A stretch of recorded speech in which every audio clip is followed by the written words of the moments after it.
Bonjour à tous, aujourd'hui nous sommes avec nos amis ainsi que Larry Johnson sont de retour avec nous, bienvenue à nouveau. Bonia, c'est l'homme de la situation. C'est le portugais? Désolé. Remettons ça en perspective. L'un de nous est né au Brésil, l'un de nous vit au Brésil, et l'un de nous a visité le Brésil. Voilà mec, c'est un vrai plaisir d'être avec vous. Regarde, tout est en train de s'effondrer, mais en grand. Mais au moins, on peut en parler. Oui, laissez-moi commencer par ce qui s'est passé lors de la rencontre entre Stormer et Donald Trump. Et Donald Trump a parlé de la date limite qu'il a fixée à la Russie. Voici ce qu'il a dit.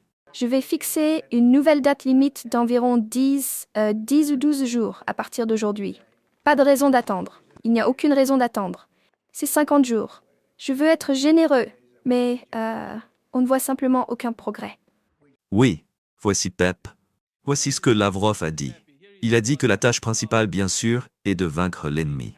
Pour la première fois dans l'histoire, la Russie combat seule contre tout l'Occident. Quelle est votre analyse de l'évolution? Ou devrions-nous dire de l'escalade ou de la désescalade entre la Russie et les États-Unis avec les Européens? Vous deux, Larry et Ima, vous savez qu'il n'y a aucune chance, ni au paradis, ni en enfer, ni dans la Voie lactée, que Donald Trump comprenne les raisons profondes de cette guerre par procuration en Ukraine. C'est absolument impossible. Et personne dans les cercles de Trump 2.0, ni en dehors, ni même si Jeffrey Sachs avait 5 minutes en face à face avec lui, personne ne peut lui expliquer cela. Il ne comprendrait jamais, d'abord, toutes les arrière-pensées et les dessous de l'histoire. Ensuite, même s'il comprenait, il ne l'admettrait jamais parce qu'il devrait reconnaître que la guerre lancée par les États-Unis par procuration, utilisant l'Ukraine et l'OTAN, est un échec humiliant, une défaite. Donc on a 50 jours, 12 jours, et c'est toujours centré sur lui, ou 10 jours, 15 jours, 1 heure, 1 minute. Ce n'est même pas digne de la part d'un président d'une prétendue superpuissance, tu vois. Le problème, c'est que les médias, les réseaux sociaux, les médias internationaux, les médias indépendants, personne ne peut s'empêcher de prêter attention à chaque stupidité proférée par Trump. Ça contrôle le cycle de l'actualité partout et on se contente de régurgiter ce qu'il régurgite lui-même au départ. C'est un cercle complètement toxique dont personne ne peut sortir. On devrait parler de ce qui se passe vraiment sur le terrain en Ukraine maintenant. L'avancée russe, ce que Lavrov dit toujours, la guerre se décidera sur le champ de bataille. Mais on ne peut pas, on doit parler des accords de 5 minutes, des délais de 5 minutes, d'une journée, de titres de 50 secondes, peu importe. Regarde, ça me dépasse. Désolé, j'ai dû l'expliquer parce que je pense qu'on en a tous marre. Larry, pourquoi en est-on là?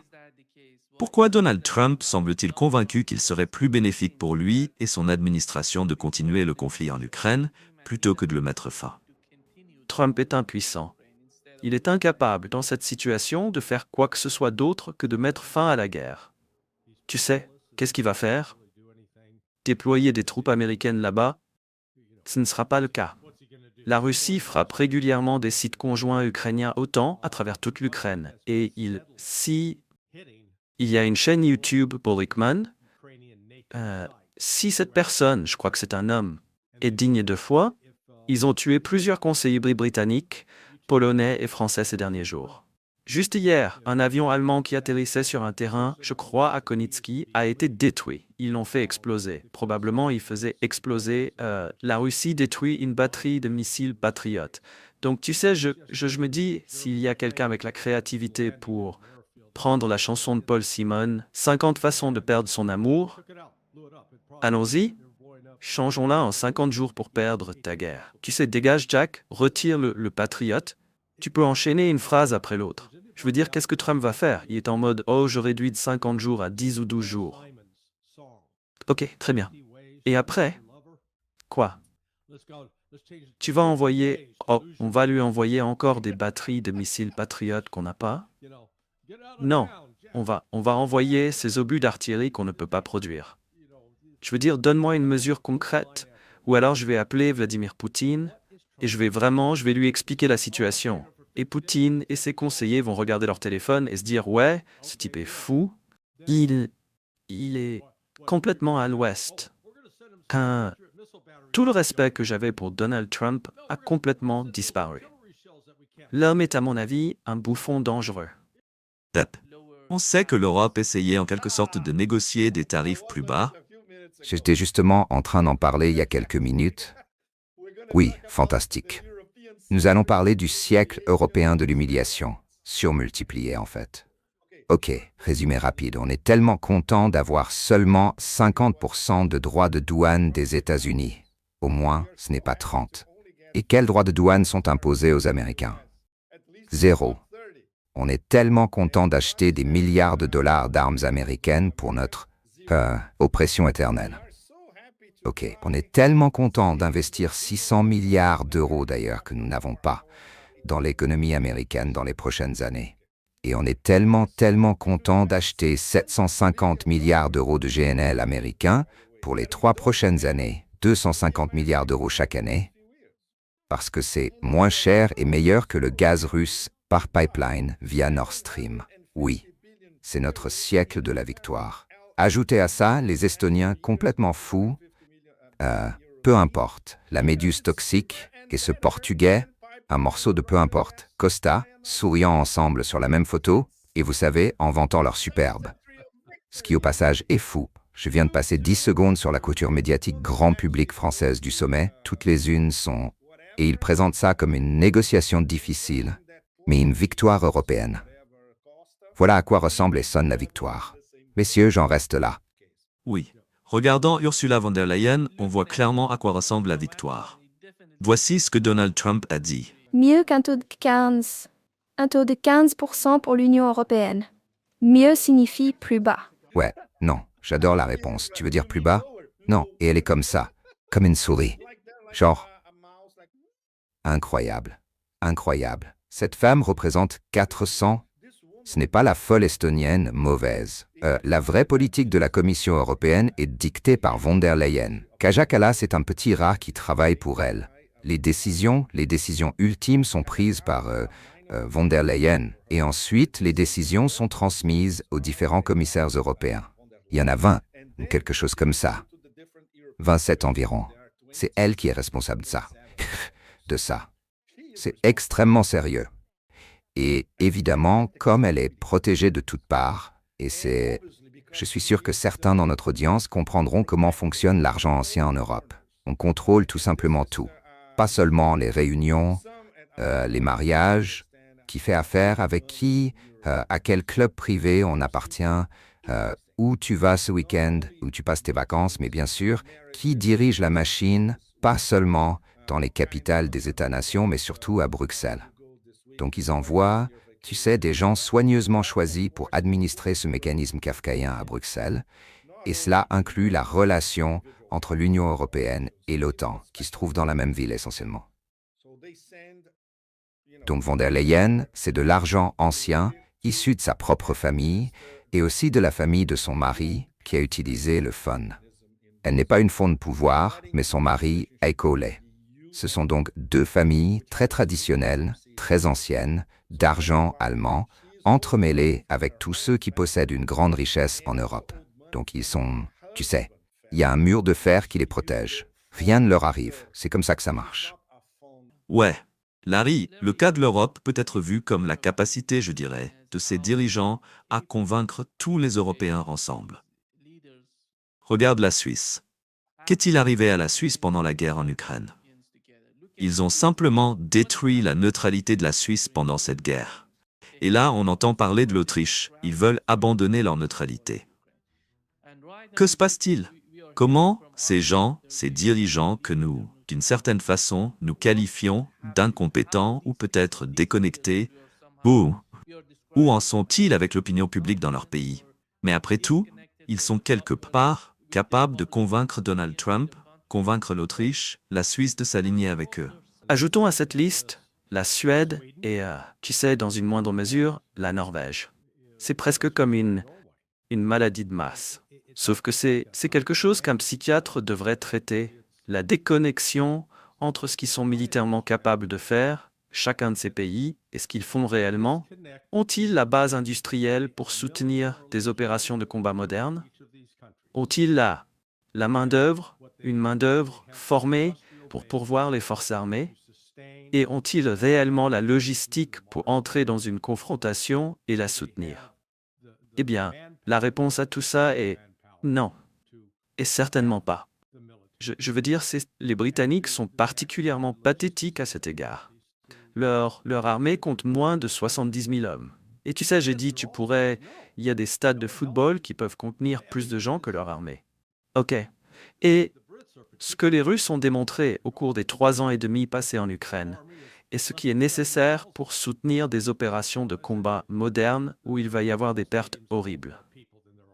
Je veux dire, l'Europe, si elle continue ses provocations, alors il y a une très réelle chance, à un moment donné, que la Russie soit contrainte de frapper des bases ou des usines en des lieux comme l'Allemagne, la France ou l'Angleterre.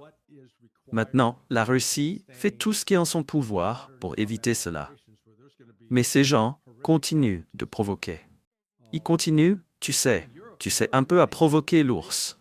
Et tu sais, à un moment donné, l'ours va se réveiller.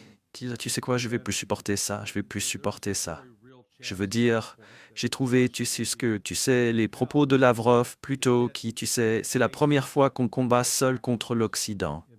Bien que complètement, je veux dire, ils sont vraiment seuls.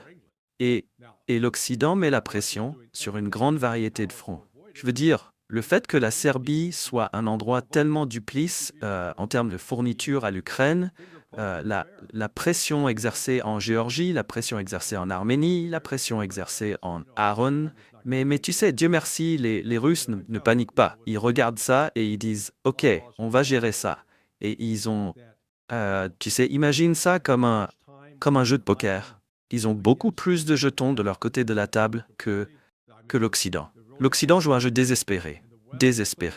Et c'est peut-être illustré, mis en lumière par ce dernier, tu sais, le scandale grandissant entourant Emmanuel Macron et sa femme Brigitte, parce qu'ils ont maintenant porté plainte contre Candace Owens, qui fait un podcast aux États-Unis, pour diffamation.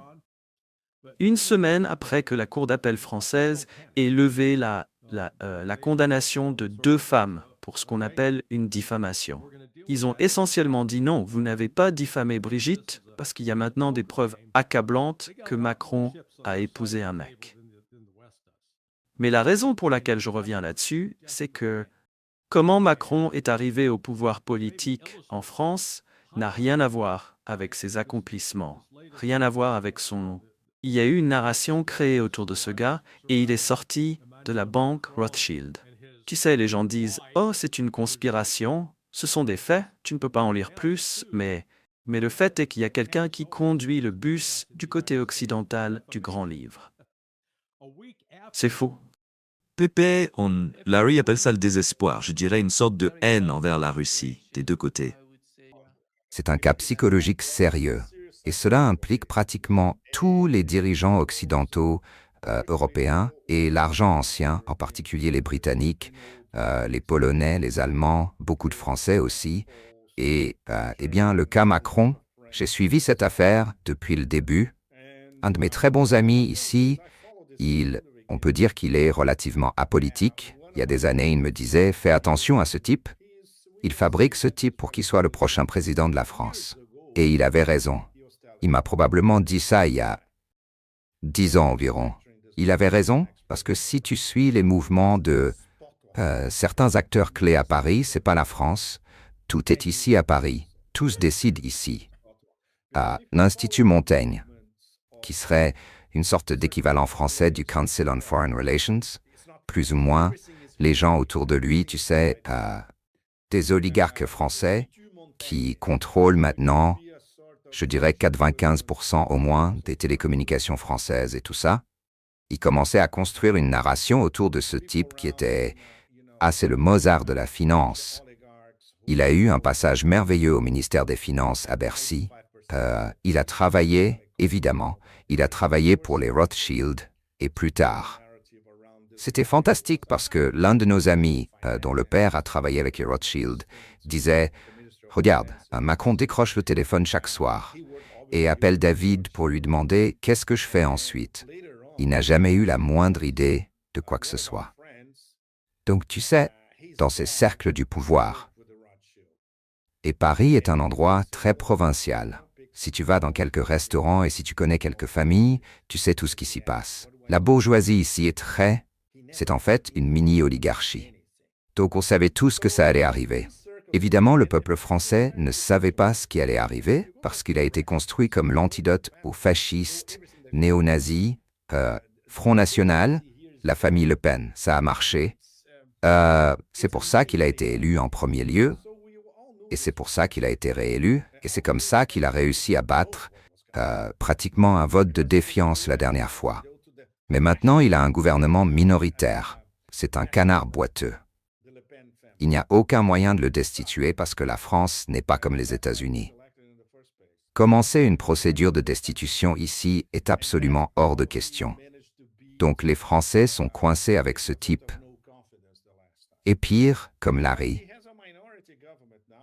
l'a souligné, tout cet environnement toxique, vicieux, absolument épouvantable, teinté de pédophilie qui inclut le palais de l'Élysée et Matignon, où le Premier ministre, le ministre des Affaires étrangères, son meilleur ami, son amant, il est gay, puis il le nomme à un autre poste. Tu sais, c'est toujours comme c'est un groupe incestueux au plus haut niveau du pouvoir de la République française, qui détruit l'idée même de la République française. Ce week-end dernier, j'étais à la campagne, et c'est très intéressant, parce que là, tu peux parler à la bourgeoisie, mais tu peux parler aux gens qui viennent du prolétariat, qui ont réussi et sont devenus de la classe moyenne supérieure, et tout le monde sait ce qui se passe. Et ils disent tous, regarde, on ne peut rien faire pour changer ça. Si c'était l'ancienne France, ces gens seraient à la place de la Concorde sous une guillotine. Mais ça ne peut plus arriver, tu sais, parce encore une fois, dans le cas de ces gens à Bruxelles, tout ce milieu est lourdement protégé et aussi par les médias, bien sûr. Tous ces manias des médias, ils sont macronistes, pour le dire comme ça, tu sais. Donc c'est un cercle vicieux et il n'y a pas d'issue. C'est ce sentiment d'impuissance partout. Ce n'est pas seulement en France, mais dans toute l'Europe. C'est partout. Et quand on a certains des meilleurs intellectuels indépendants d'Europe, ils sont en Italie, ils sont marginalisés, certains sont chassés de leurs universités parce qu'ils osent s'opposer franchement à la manière dont Bruxelles fonctionne et dont Bruxelles influence toutes les capitales individuelles. C'est très décourageant. Oui, c'est très déprimant.